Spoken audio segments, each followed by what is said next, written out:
Office থেকে ফিরে রাতের খাবার সেরে সুজন নিজের বিছানায় ফোন নিয়ে গা এলিয়ে দেয়। অথচ পাশে যে তার স্ত্রী মানহা বসে আছে যেন তার খেয়ালই নেই। সারাদিন কেমন কাটলো আপনার? সুজন ফোন ঘাঁটতে ঘাঁটতেই বলল, ভালো। আজ তো দুপুরে আপনার জন্য খাবার দিতে পারিনি। কি খেয়েছেন তখন? কি আবার খাবো, মানুষ যা খায় তাই খেয়েছি। মানহা বুঝতে পারল সুজন তার কথায় বিরক্ত হচ্ছে, তাই কথা বাড়াল না সে। মুখ ঘুরিয়ে নিজের চোখের কোণে জমে থাকা পানি মুছে নিল। সুজন আর মানহার বিয়ে হয়েছে মাত্র 1 মাস। শুধুমাত্র সারাদিন পর তার স্বামীকে একটু কাছে পায় সে। তবুও সুজন তাকে সেই সুযোগ থেকে বঞ্চিত করে প্রতিনিয়ত। মন খারাপ করে অন্য পাশে ফিরে শুয়ে পড়ে মানহা। পরদিন সকালে গোসল সেরে এসে ঘুমন্ত সুজনকে দেখে মাথায় দুষ্ট বুদ্ধি চাপে মানহার। নিজের ভিজা চুলের ঝাপটা দেয় সুজনের ওপর। সঙ্গে সঙ্গেই ধরফরিয়ে রেগেমেগে উঠে বসে সুজন। আরে মানহা, কি করছো? বাচ্চামি শুরু করেছো কেন? দেখছিলে না আমি ঘুমাচ্ছিলাম? মানহা নিচু সুরে বলল। আসলে একটু মজা করছিলাম। মজা? শোনো মানহা, আমার এসব ন্যাকামি একদম পছন্দ নয়। কত রাত করে ঘুমিয়েছি জানো? সে তো আপনি ইচ্ছে করেই ফোন ঘাঁটতে ঘাঁটতে। আবার মুখে মুখে কথা। আমার ফোন নিয়ে আমি কি করব সেটা আমার ব্যক্তিগত বিষয়। তার জন্য মুখে মুখে তর্ক করলে কিন্তু একদম মেনে নেব না আমি। সকাল সকাল মুডটাই খারাপ করে দিলে। উফ! সুজন বিরক্তি নিয়ে উঠে ওয়াশরুমে চলে যায়। মানহা ছলছল দৃষ্টিতে তাকিয়ে রইল বেশ কিছুক্ষণ। সামান্য একটু মজাই তো করতে চেয়েছিল সে, তার পরিবর্তে এই ব্যবহার কি তার প্রাপ্য? সন্ধ্যার পর আজ বেশ শখ করে সাজগোজ করল মানহা। হাতে চুড়ি আর চোখে কাজল লাগিয়ে নিল। ঠোঁটে হালকা লিপস্টিক দিয়ে চুল ছেড়ে দিয়ে নিজেকে দেখে নিল সে। মানহা মনে মনে ভাবল, আজ এ রূপ দিয়ে সে সুজনকে বাধ্য করবে তাকে সময় দিতে। কলিং বেল বাজতেই চমকে ওঠে। চোখ মুখে উচ্ছ্বাস নিয়ে দরজা খুলে দিল মানহা। সুজন ভেতরে এসে মানহার দিকে না তাকিয়ে তার পাশ কাটিয়ে নিজের ঘরে ঢুকল। মানহা থম মেরে দাঁড়িয়ে ভাবতে থাকল, একটা মানুষ কি করে এতটা এড়িয়ে যাওয়ার ক্ষমতা রাখে? প্রতিদিনের মতো আজও খাওয়া শেষ করে নিজের ফোন নিয়ে শুয়ে পড়েছে সুজন।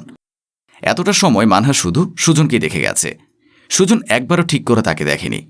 এবার সহ্যের সীমা অতিক্রম হলো মানহার। সুজনের পাশে বসে ছো মেরে ফোনটা কেড়ে নিতেই চোখ মুখ জড়িয়ে উঠে বসে সুজন। এটা কি হলো? আমার ফোন কেড়ে নিলে কেন এভাবে? দেখছিলে না ফোন নিয়ে ব্যস্ত ছিলাম। এটা কি ধরনের ব্যবহার? আপনি কি ধরনের ব্যবহার করছেন আমার সঙ্গে সেটা বলুন। আমি কি করেছি? কি করেছেন? আমি একটা মানুষ সুজন, আমারও ইচ্ছে করে সারাদিন পর কারোর সাথে একটু কথা বলার। আপনি আমার স্বামী, আপনার কি উচিত না সারাদিন পর আমাকে একটু সময় দেওয়ার? দেখো, সারাদিন অফিসে অনেক পরিশ্রম করতে হয়। এত পরিশ্রমের পর ক্লান্ত শরীরে বাড়িতে এসে তোমার সঙ্গে অযথা বকবক করার ইচ্ছে আমার থাকে না। সমস্যা হলে যাও, বাপের বাড়ি গিয়ে কয়েকদিনের জন্য ঘুরে এসো। মানহা বেশ কিছুটা সময় বিস্ময় নিয়ে অশ্রুভেজা চোখে তাকিয়ে রইল সুজনের দিকে। কান্নারত গলায় বলল, আমাকে কি শুধু বাড়ির কাজকর্ম আর তোমায় দুটো খেতে দেওয়ার জন্য বিয়ে করেছিলেন? তাহলে একটা রোবট কিনে নিলেই পারতেন।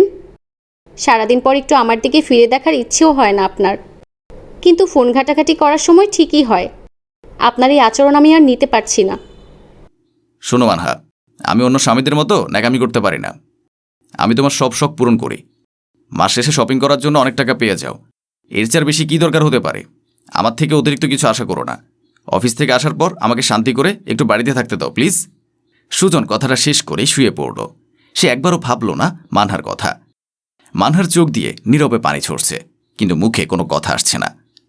পরদিন ব্যস্ত মানহাকে সুজন ডেকে বলল, আজ বাসায় দুপুরে বড় আপা আসছে, ভালো মন্দ রান্না করে রেখো, পাশের ঘর পরিষ্কার করে রেখো। মানহা বাধ্য মেয়ের মতো সম্মতি জানালো। আমার আপা কিন্তু এক কথার মানুষ, এমন কাজ করবে না যাতে আপা বিরক্ত হয়।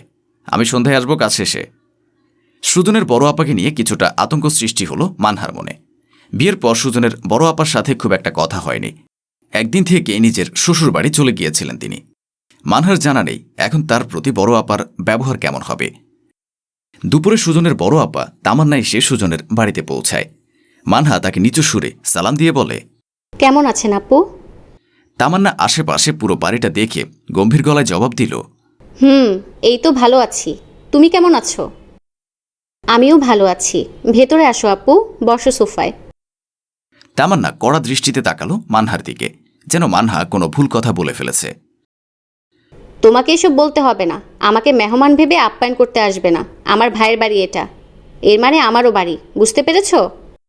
মানহা মাথা নাড়িয়ে আমতা আমতা করে বলে, জি আপু, আমি তো শুধু।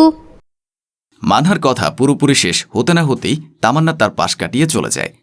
মানহা গিয়ে তামান্নার জন্য নাস্তা আনতে চাইলে তামান্না রেগে আবার বলে ওঠে, তোমায় বললাম না এটা আমারও বাড়ি, তাই আতিথেয়তা আমাকে দেখাবে না? মানহা চরম অবাক হল। এই প্রথম সে এমন কোনো ননাস দেখল যে নাস্তা দিতে চাইলে রাগ দেখাচ্ছে। সরি আপু, তাহলে আমি আপনাকে আপনার ঘর দেখিয়ে দিই আপু। তারও কোনো দরকার নেই, আমি নিজে যেতে পারি। তুমি শুধু দুপুরের খাবারের আয়োজন করো। তামান্না চলে গেলে মানহা বিড়বিড় করতে করতে রান্নাঘরে আসে। কি অদ্ভুত মহিলা রে বাবা। রাতের বেলা সুজন বাড়িতে ফিরতেই তামান্নাকে দেখে আনন্দে জড়িয়ে ধরল। দুজনে বসে গল্পগুজব শুরু করল। মানহা দূরে দাঁড়িয়ে সুজনকে শুধু দেখছিল। মন খারাপ হচ্ছিল এই ভেবে যে শুধুমাত্র তাকিয়ে দেওয়ার জন্য সময় সুজনের কাছে থাকে না। ভার মুখে রাতের খাবার গরম করতে রান্নাঘরে গেল সে। তরকারি গরম করতে দিয়ে আনমনে দাঁড়িয়ে রইল। এমন সময় তামান্না সেখানে এসে সে নিজেও খাবার দাবারের আয়োজন করতে সাহায্য করতে আরম্ভ করল। মানহার অন্যমনস্ক থাকা নজর এড়ায় না তার। এই মেয়ে, কি হয়েছে? মুখটা বাংলার পাঁচের মতো করে দাঁড়িয়ে রয়েছো কেন? গভীর ভাবনায় নিমগ্ন থাকা মানহা হকচকিয়ে তামান্নার দিকে তাকিয়ে বলল, আপু আপনি কি করছেন? আমি তো সব আয়োজন করছি। তামান্না এবার বিরক্ত হয়ে থমকে বলে ওঠে,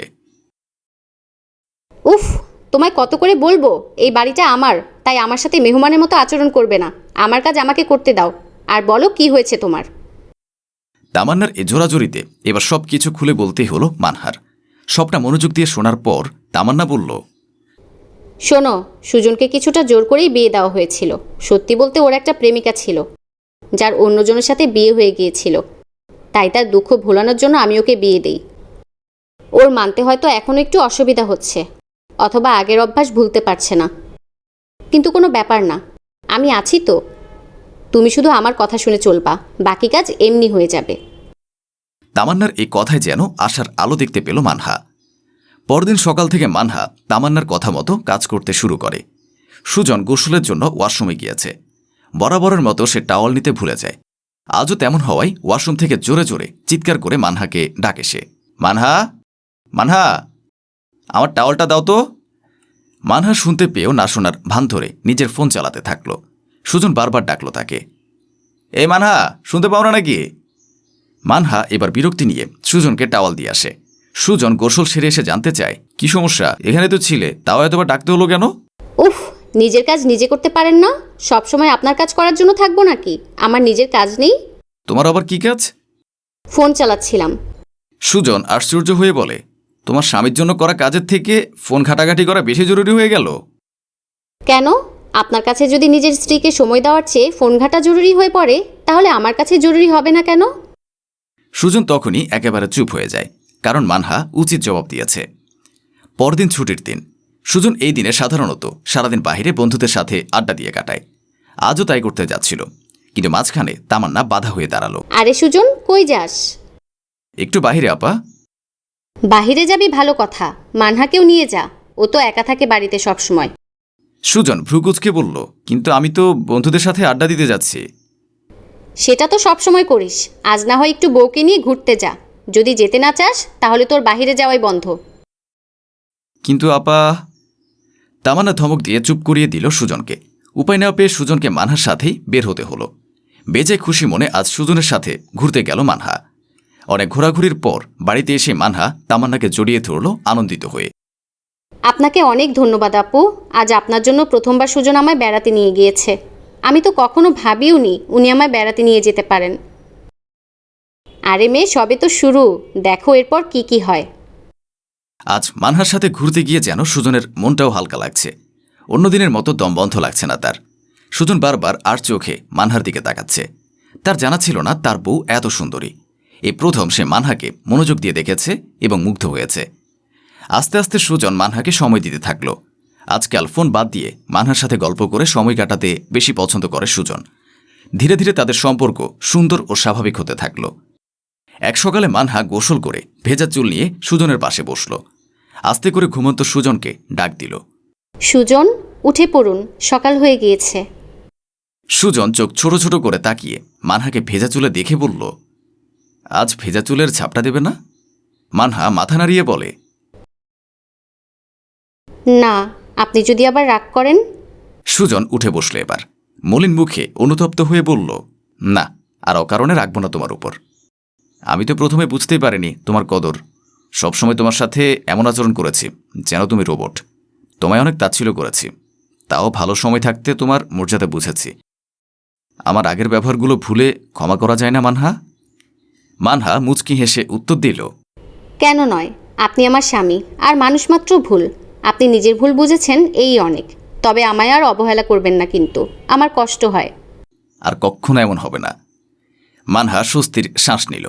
মনে মনে ধন্যবাদ জানালো তামান্নাকে। তামান্না এখন নিজের বাড়ি চলে গিয়েছে, কিন্তু যাওয়ার আগে তার সংসারে সুখ দিয়ে গেছে। এমন ননাস যেন ঘরে ঘরে হয়।